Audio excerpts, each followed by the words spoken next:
ഇപ്പോൾ കഴിഞ്ഞ വീഡിയോയിൽ നമ്മൾ പ്രസംഗം മനോഹരമാക്കാൻ ഒരു 4Pയെ കുറിച്ച് സംസാരിച്ചു. എല്ലാവരും ആ വീഡിയോ കണ്ടിട്ടുണ്ടാവും എന്ന് വിചാരിക്കുന്നു.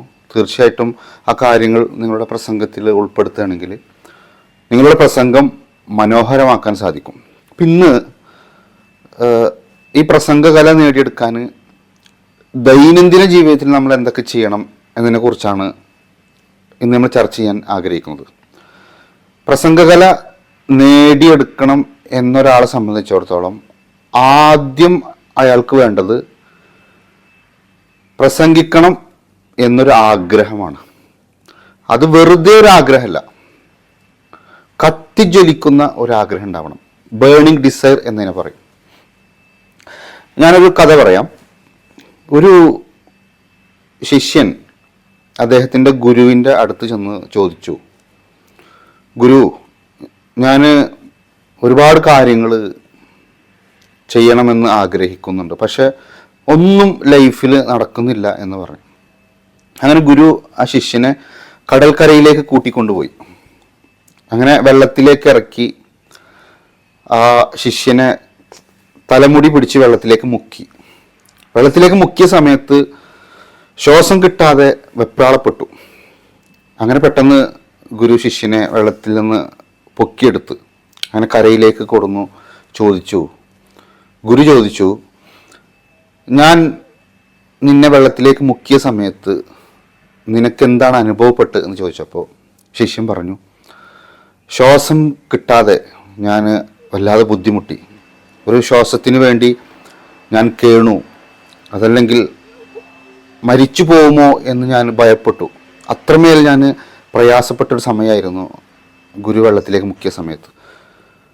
അപ്പോൾ ഗുരു പറഞ്ഞു, ആ ശ്വാസം കിട്ടാതെ ബുദ്ധിമുട്ടിയ സമയമുണ്ടല്ലോ, കുറച്ചെങ്കിലും ഒരു ശ്വാസത്തിന് വേണ്ടിയിട്ട് കേണ ആ സമയം, അതാണ് ഈ ബേണിംഗ് ഡിസയർ എന്ന് പറയുന്നത്.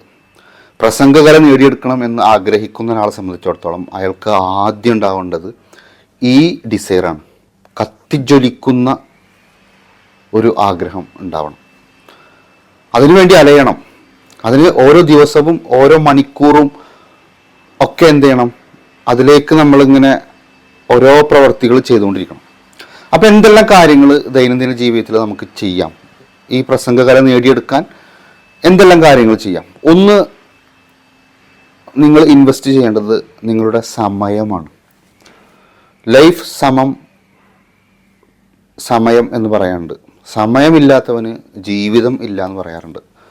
സമയമാണ് ഏറ്റവും മൂല്യമുള്ള ഒരു കാര്യം എന്നുള്ളത്. ജീവിതത്തിൽ വിജയിച്ച ആളുകളുടെ അടുത്ത് പരിശോധിക്കുകയാണെങ്കിൽ അവർക്ക് 24 മണിക്കൂർ, നമുക്കും 24 മണിക്കൂറാണ്.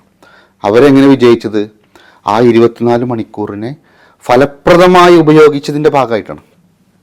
അപ്പോൾ നിങ്ങളുടെ സമയം ഈ പ്രസംഗകല നേടിയെടുക്കാൻ വേണ്ടി നിങ്ങൾ ഇൻവെസ്റ്റ് ചെയ്യണം. ഒരു ദിവസത്തിൽ 24 മണിക്കൂറിൻ്റെ ഒരു 10% നിങ്ങൾ സ്ഥിരമായിട്ട് എന്ത് ചെയ്യണം, ഈ പ്രസംഗകല നേടിയെടുക്കാൻ ഇൻവെസ്റ്റ് ചെയ്യണം. അത് പ്രസംഗകലയെ സഹായിക്കുന്ന നല്ല പുസ്തകങ്ങൾ വായിക്കാം, അല്ലെങ്കിൽ മിററിൻ്റെ മുമ്പിലൊക്കെ പ്രാക്ടീസ് ചെയ്യാം, അവസരങ്ങൾ അന്വേഷിക്കാം, ചെറിയ ചെറിയ ഗ്രൂപ്പിൻ്റെ മുമ്പിലൊക്കെ എഴുന്നേറ്റ് നിന്ന് സംസാരിക്കാം. അങ്ങനെ ഡെയിലി ഒരു 10% നിങ്ങൾ എന്ത് ചെയ്യണം, നിങ്ങളുടെ സമയം ഇൻവെസ്റ്റ് ചെയ്യണം. മറ്റൊന്ന്, നിങ്ങളുടെ പണം. ഒന്നാമത്തത് സമയമാണെങ്കിൽ രണ്ടാമത്തത് നിങ്ങളുടെ പണം.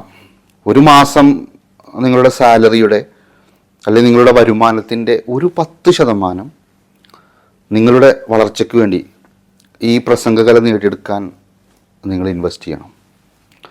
അപ്പോൾ ഒന്ന് സമയമാണെങ്കിൽ രണ്ടാമത്തത് പണമാണ്. മൂന്നാമത്തത് എനർജി.